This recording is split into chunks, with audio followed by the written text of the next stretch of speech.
मध्ये काटा असतो ना, त्याच्यापुरती जरा असं वरण असं मारायला लागतो.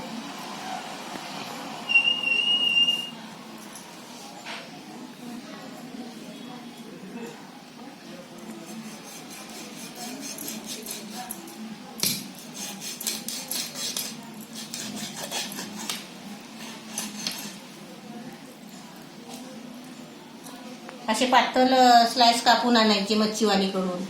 आज काय झालं प्रॉब्लेम, मच्छीवालीकडे ना खूप गर्दी होती आणि तिला कापायला टाइम नाही, पण तिने अख्खेच देऊन टाकले सर्वांना. आता मला सवय होती कापायची म्हणून मी आणले अख्खे. कुपा मच्छी बघा अशी कापून झाली आहे चांगली आणि पातळ पण स्लाइस काढली आहे. अशी मच्छीवाले पण कापणार नाही एवढे मी आता पातळ स्लाइस काढलेत बघा. आणि तो सुरा आहे ना एवढा लागता पण नाही आहे. आणि हे 2 डोके आहेत ना, फक्त मी डोकी फोडून घेतली आहे, अशी लूज करून घेतली आहे. आता या डोक्याचा आहे ना स्वच्छ धुवून सगळी मच्छी घेणार आणि या डोक्याचा मी थोडासा टिकटवणी करणार आहे. मच्छीचं सगळं झालेलं आहे, कालवण पण झालं आहे आणि हे फ्राय पण झाली आहे. आता मी थोडा आहे ना, मला हा तवा खाली करायला लागेल. आता मला हा तवा काढून आहे ना, कारण ह्याच्यामध्येच आता मी ही मच्छी तळली ना तर मच्छी करपणार. मग हा तवा पहिला खाली करून आहे ना, साफ करून घासून घेणार आणि त्याच्यानंतर ही त्याच्यामध्ये मच्छी तळणार. तोपर्यंत आहे ना मी जरा त्याला मीठ लावून ठेवते.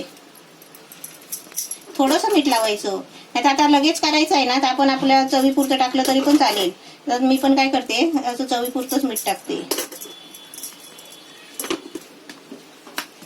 असं मीठ लावून ठेवायचं. आता याला कुप्याला लावायला आहे ना, कोकमाचा ज्यूस बनवलाय बघा. आणि ही कोकमा आहे ना, मी ते डोकी ठेवलेत ना कुप्याची, त्याला मी थोडासा टिकटवणी करणार आहे.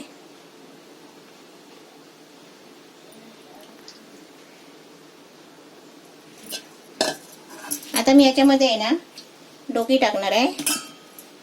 डोकी मी बघा साफ एकदम स्वच्छ धुवून वगैरे घेतलेली आहे. ह्याच्यामध्ये पाणी टाकून हे आता एका बाजूला मी शिजायला ठेवणार आहे. हा गॅस पेटवलाय आणि डोकी आहे ना पाणी टाकून ज्यात शिजायला ठेवली आहे. तोपर्यंत आहे ना ह्याच्यामध्ये आता सगळं साहित्य मिक्स करते. ही आलं लसूणची पेस्ट आहे, कोकमचा ज्यूस पहिला टाकलाय, मीठ लावलाय आणि आता याच्यामध्ये हळद आणि फक्त मसाला टाकायचा आहे. अर्धा चमचा हळद टाकायची. जशी आपली मच्छी असेल ना तसं टाकायचा. थोडी मच्छी असेल तर पाव चमचा टाकायची. आता ह्यात मग तिला आपण तंदुरी स्मोक देऊ शकतो का? देऊ शकतो, तंदुरी पण मच्छी बनवू शकते. आता याच्यामध्ये टाकलंय ना सगळं. आता हे सगळं मिक्स करून घ्यायचं. तवा ठेवलाय, तव्यात तेल पण टाकलंय थोडासा मच्छी फ्राय करायला. आता हे आपण आहे ना डोका शिजायला ठेवलंय ना, ते आधी पहिलं बघूया. पहिलं झाकण काढते.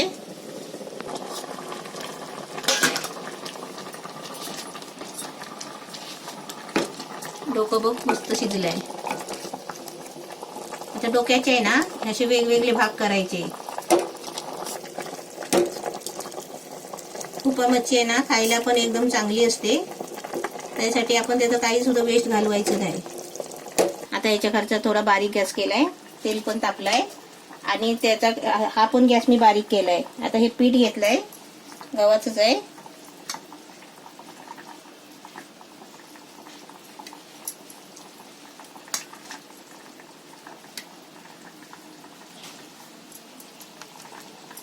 असं झाडून आहे ना पीठ लावायचं आणि असं झाडायचं आणि मग तेलात सोडायचं.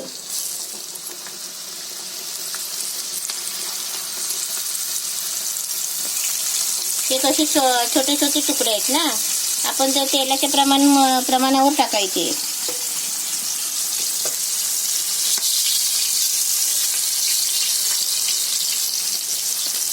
आता मी 4 टाकले.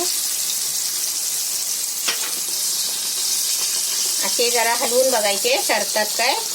असे सरले ना तिथे फिरवायचे.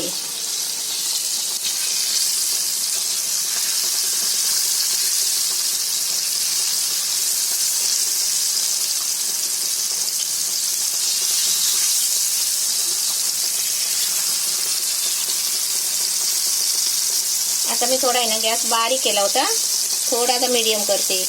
जास्त पण फास्ट नाही करायचं. तेल एकदा तापलं ना, आणि भिडाचा तवा कसा तापलेला असतो, त्याच्यामुळे गॅस आहे ना बारीक ठेवायचा.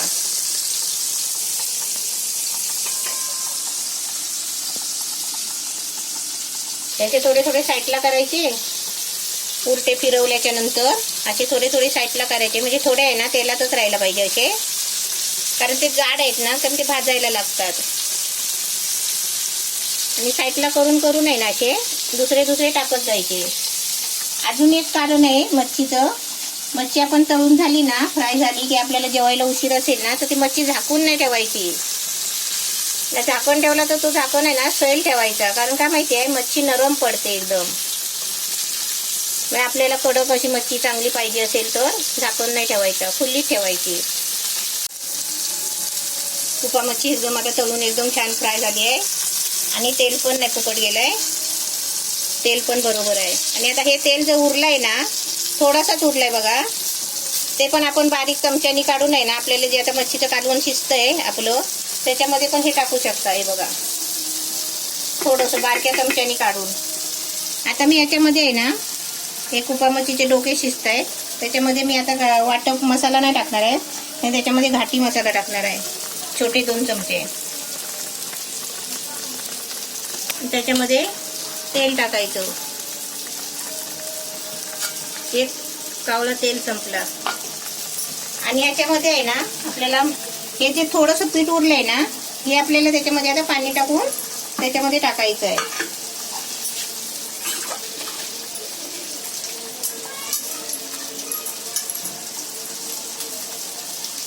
आपली कोकमं पहिली टाकलेलीच आहे.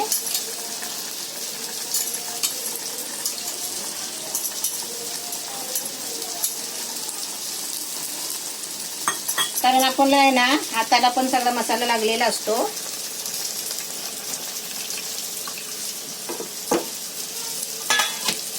ह्याला असं मच्छीचं तिकटवणी बोलतात. आता आम्ही गावाला पण आहे ना, सुकी मच्छी वगैरे असेल ना, तर असं तिखट मीठ टाकूनच करतो, वाटप टाकत नाही. छान होतो असा.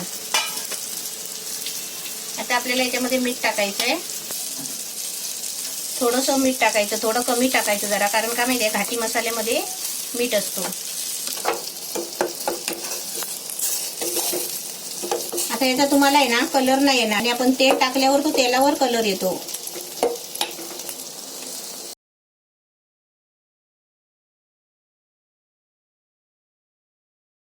आता मच्छी फ्राय झाली आहे, कालवण तयार झालंय, तिकटवणी तयार झालाय, आणि आमचं खाऊन पण झालंय. आता तुम्ही विचार कराल की मी दाखवलं का नाही. जेव्हा जेवायला बसलेलं तेव्हा थोडे लाईटचा इश्यू झाला, त्यामुळे मला ते रेकॉर्ड करता आला नाही, म्हणून मी फक्त लास्टला एक ताट थोडीशी लाईट मारून तो तुम्हाला दाखवला.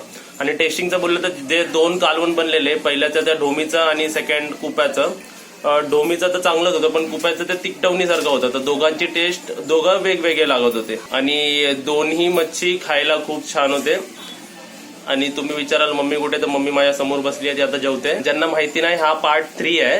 ह्याच्या अगोदर मी पार्ट 1 आणि पार्ट 2 टाकलाय. आणि दिलला पण आपण दाखवला नाही मच्छी खाताना, कारण लाईट गेली ना. हा, लास्टच्या व्हिडिओमध्ये दिलला पण दाखवता आला नाही, कारण लाईट गेली त्यामुळे. आणि तुम्हाला जो प्रश्न विचारला होता मी की हे काय आहे, तर सर्वांनी हा राईट आन्सर दिला की हे काय होतं. अजून एक तुम्हाला एक लेटेस्ट क्वेश्चन विचारतो मी. ह्या मुलाला तुम्ही ओळखता का? जर तुम्ही पूर्वीपासून मम्मीचे व्हिडिओ बघताय तर ह्याला तुम्ही ओळखला पाहिजे. तुम्ही कमेंट्समध्ये सांगा तुम्ही ह्याला कोणत्या व्हिडिओमध्ये बघितलंय. हा, ती कोणती रेसिपी होती ज्यामध्ये हा एक आणि ह्याचा भाव एक आहे. तो ह्याचा भाव आला नाही, पण हा कोणत्या व्हिडिओमध्ये तर तुम्ही सांगा. अजून लेटेस्ट जर तुम्हाला बघायची असेल पुढची रेसिपी कोणती आहे, आता पुढे कोणती रेसिपी टाकणार आहे, तर आम्ही ही रेसिपी टाकणार आहे.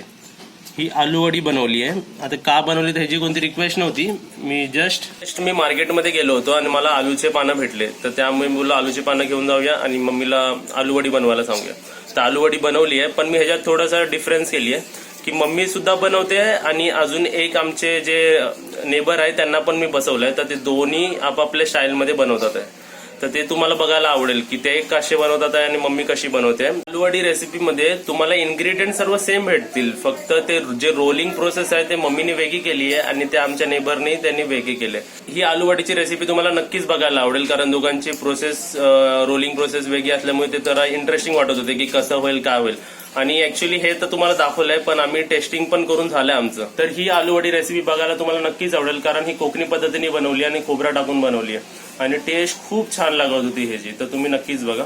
आणि अजून एक गोष्ट, आकाश, तो दुसरा मी सांगितलं ना अजून एक मुलगा आहे, तर हा मुलगा आहे. ह्याला आणि त्याला तुम्ही कोणत्या रेसिपीमध्ये बघितलंय हे तेच सांगू शकतात ज्यांनी पूर्वीपासून रेसिपी बघितली आहे शुभांगी किर चॅनलमध्ये. तू आहे ना कोणत्या तरी एक रेसिपीमध्ये? किती रेसिपीमध्ये तू? दोन आहे. एक ये आणि एक आम करणे. तर रेसिपी बद्दल मम्मी काहीतरी बोलतात, तर तुम्ही विचार कराल मी तिकडे कॅमेरा का नाही फिरवत आहे, तर नका बघू तिला. काय आहे त्या रेसिपी बद्दल खास सांग. त्या व्हिडिओमध्ये रेसिपीमध्ये ती रेसिपी कसली आहे? जे आपण मुलांना घेऊन बाहेर गेलो पिकनिकला, समजा बाजारात गेलो तरी पण ती वस्तू खाल्ल्याशिवाय आपण घरी येतच नाही. आणि ते डायलॉग पण आहे त्याचा की अच्छे अमीर हो या गरीब हो सारे उसके सामने कटोरा लेके खडे होते हैं. तर ती कोणती रेसिपी आहे, राईट ना?